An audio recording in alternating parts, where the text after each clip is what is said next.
Hey guys, thanks for tuning in. You're watching Dirt Bike Channel. I'm your host Kyle Brotherson, and today we're going to be talking about the SC2 Smart Carb. This is the full review. Stick around.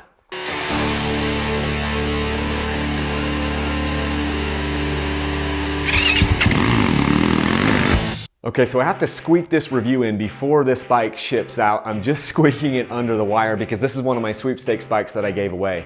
Cool thing about this test is I've actually had 3 different carburetors on this bike. I've had the stock carburetor, which was a key-in carburetor. I've had electron carburetor on the bike, and I've had the Smart Carb on the bike, all on the same one, so it's a pretty unique test. Today I'm just going to do a review of the Smart Carb. I'm not going to compare this to the electron, but I will be talking about some of the things that, comparing this to the stock carburetor that did come on the bike. Let's get into it. I should also note that I paid full price for this carburetor, so it's $700 for this Smart Carb. I did not get the one with the throttle position sensor. That's an extra $75, so you're going to be pushing, by the time you pay shipping and tax, you're going to be $800 if you get the TPS. Okay, so let's talk about installation. Installation of the carburetor was actually pretty straightforward. If you've ever installed a carburetor before, it's pretty similar deal. So you're going to be taking your tank off. The easiest way is to actually swing the subframe up, so you'll remove your bolts, remove the airbox, clamp on the stock carburetor, and then just lift the entire subframe up, and then you can pull your stock carburetor off. Cool thing about the Smart Carb is they've designed this so it can work with your stock throttle cable, which is really, really nice.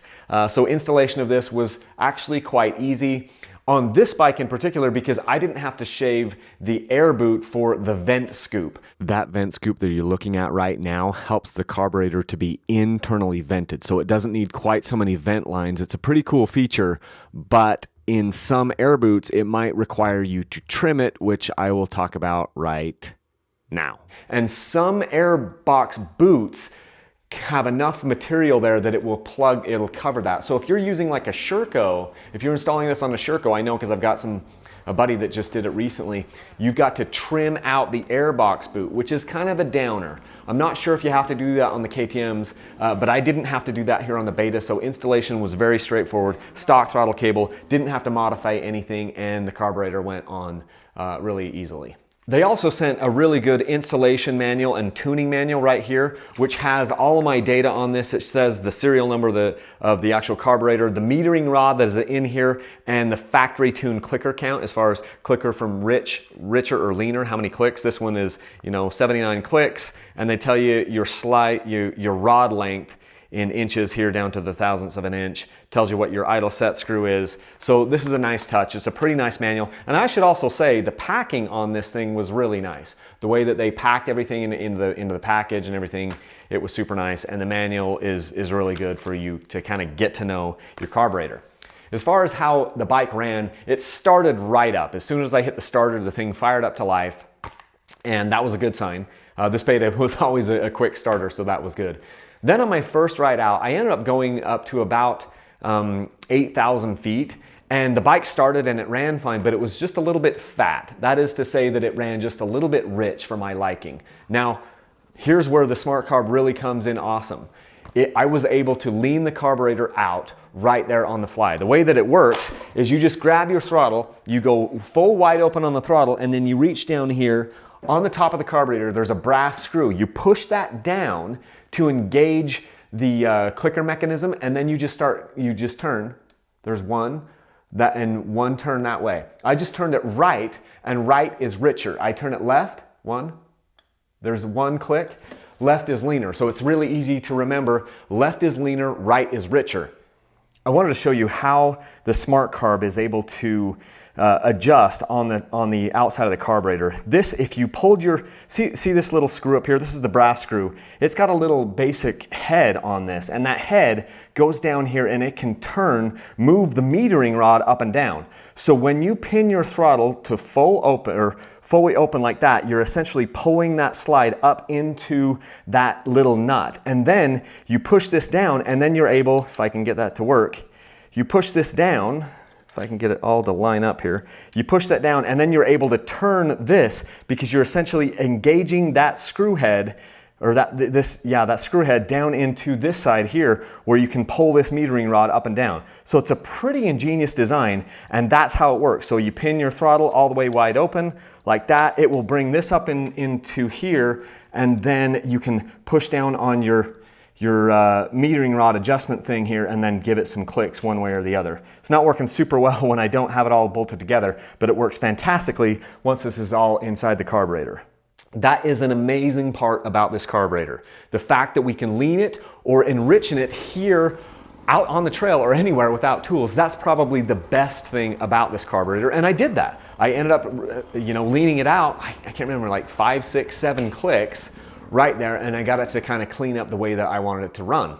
They also have, as you can see, they also have the choke here on the correct side of the bike. Some of the other carburetors out there, Electron, it's on the wrong side of the bike because Electron was never designed to be on a dirt bike from the beginning. This one, SC2, is designed to be on a dirt bike. I think they're invented by the same gentleman actually anyway. And so the choke is on the correct side here.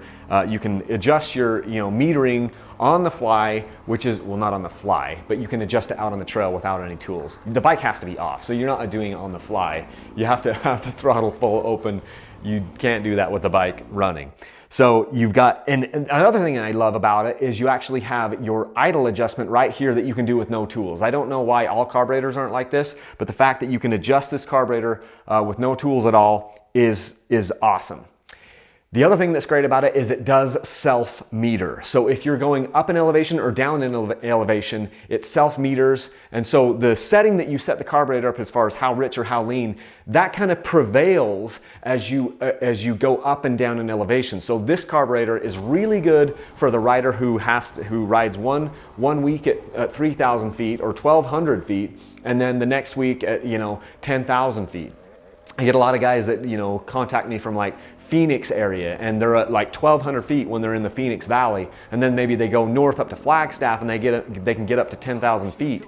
And so for those type of guys, a carburetor like this is awesome because it will self-meter, and it makes it really easy to just, you're not playing around with jets. And so that's a really good feature about this. Something else I like about the way Smart Carb works is you can choose between a 36 millimeter or a 38 millimeter. Now they've got their own kind of like proprietary stuff on their Venturi, how it's got like a little bit different shape. It isn't exactly like, the same shape as a lot of these other carburetors, and they're gonna tell you why that's better. I'm just gonna leave that to them. What I will say though is if you can choose a 36 millimeter carburetor, I chose the 36 on this Beta 300 because that gives you a little bit more low-end torque. So the 36 millimeter carburetors are more towards the guys who are doing like slow technical stuff, and then a 38 millimeter carburetor is a little bit more for the top end stuff. So if this was a 250, and you were like a desert racer or something, I might choose the 38 millimeter carburetor because it's more designed for the top end. If you're gonna do low, slow technical stuff, on like a 300 like this, the 36 millimeter carburetor is probably the better bet, and that's the one that I went with here, which is super nice that you can choose between the two. As far as fuel economy increase, I haven't really noticed a lot of fuel economy increase. This Beta has always sucked the fuel like crazy. It sucked the fuel with the stock carburetor, it sucked it with the Electron, it would just drink it fast. It's really difficult to track fuel economy on these bikes because the trail conditions and the rider depend, make it vary so widely and so greatly. The one thing I will say though is this only has the one vent hose. I do love how it's a clean look and it's only got the one vent hose down on the bottom. And I don't think this carburetor dumps out as much fuel as like a McCuney carburetor or a stock Keehan carburetor or whatever. Those carburetors have vent tubes everywhere and you'll always see them dripping out fuel. This one I haven't noticed it dripping out fuel really at all. And so I think that's where your increase in range and economy is going to come from is, yes, it is definitely more efficient. But if you leaned out your stock carburetor and you were running that as efficiently as possible, I think the only efficiency on this is probably going to be the fact that you're not dumping out as much fuel out on the ground. I think that's the big thing there. So I think the Smart Carb is actually a really nice product. I think it's great. I think that the fact that you can adjust it externally with no tools is awesome. It's a little bit more money than some of the other options out there, and I will do a follow-up video on whether I think it's worth the extra money. But if you're the guy that just doesn't want to have to deal with jets all the time and wants to be able to have the choke on the correct side, wants to be able to adjust this externally with no tools, this is the next best thing to EFI, electronic fuel injection, and some guys would argue that this is better than fuel injection. Yeah, I paid full price for it. I think it's great. Now, I would say that it's not that these carburetors are without issue altogether.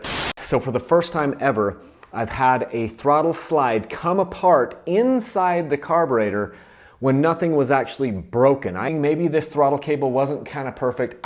Looking at this, I'm not inclined to blame the smart carb, because it doesn't look like anything's wrong in there. It looks like it was just a fluke. If anything, I think I might have a throttle cable here from Beta that is just slightly smaller than it should be. I have had people tell me, you know, I've had tuning issues with my smart carb, but I haven't had any of those tuning issues. But the same thing would happen with electrons. People can't figure out electrons sometimes. People can't figure out smart carbs. People can't figure out smart carbs or stock carburetors. So the point is, these make it a lot easier to tune, but you still might have to do some tuning, and nothing runs perfect all the time, but this has been pretty darn close. If you want to support Dirt Bike Channel, one of the best ways that you can do it is use the links down in the video description to Rocky Mountain ATV and Motorsport and Amazon. If you go to my website, up in the upper right-hand corner, there's a little button that says links. If you click on there's a whole bunch of links that you can use. If you want to just bookmark a link to make it easy, send me an email, kyle@dirtbikechannel.com. I can send you an easy link for you to bookmark, and that way anytime you buy parts for your bike, it would go to help my family and support this project and further reviews like this. It's really nice to be able to do a review where you've bought the thing and you don't have to like pull any punches or anything like that, because you own the product. Anytime somebody sends you a product for free, then it's not an unbiased review. I really don't care. I've done this long enough to know that even I get an internal bias if somebody sends me a product for free. I don't like doing that, and I almost never do, but I'm always upfront with you and I tell you, did I buy it or did I not buy it? I bought this sucker with my money, and so yeah, that is the review of the Smart Carb. I'm glad I was able to squeak it in before this bike goes out, and until next time, let's leave a single track. Thanks.